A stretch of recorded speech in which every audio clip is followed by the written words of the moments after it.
नमस्कार मित्रांनो, जय अहिल्या जय मल्हार मित्रांनो, स्वागत आहे तुमचं आपल्या अजून एका नवीन व्हिडिओमध्ये।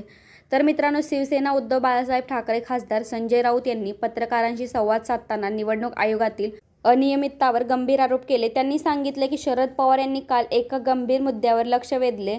निवडणुकीपूर्वी काही लोकांनी 160 जागा देण्याची ऑफर देत विविध रकमांची मागणी केली होती। अशाच प्रकारे आम्हालाही काही लोक भेटले, तसेच उद्धव ठाकरे यांना लोकसभा आणि विधानसभा निवडणुकीपूर्वी असे प्रस्थान देणारे भेटले होते। मात्र उद्धव ठाकरे यांनी लोकांमध्ये जाण्याचा निर्णय घेतला। लोकसभा निवडणुकीत आम्हाला यश मिळाले आणि विधानसभासाठी 60 ते 65 जागा जिंकण्याचे आश्वासन देण्यात आले।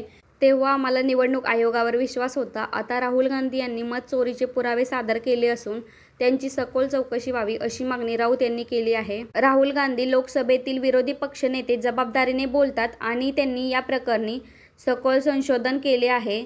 त्यांनी सादर केलेले मत चोरीच्या पुराव्याची अनेक पत्रकारांनी पडताळणी केली आहे, तरी सुद्धा निवडणूक आयोग पुरावे मागत आहे। या विरोधात उद्या इंडिया आघाडीचा लॉग मार्च आयोजित करण्यात आला आहे। मतदारांना त्यांच्या मताची खात्री मिळावी म्हणून सर्वोच्च न्यायालयाच्या आदेशाने व्हीव्हीपॅट व्यवस्था लागू झाली। मात्र आता निवडणूक आयोग ही व्यवस्था नाकारत आहे। मग आमचे मत कुठे गेले हे आम्हाला कसे कळणार, असा थेट सवाल संजय राऊत यांनी उपस्थित केला आहे।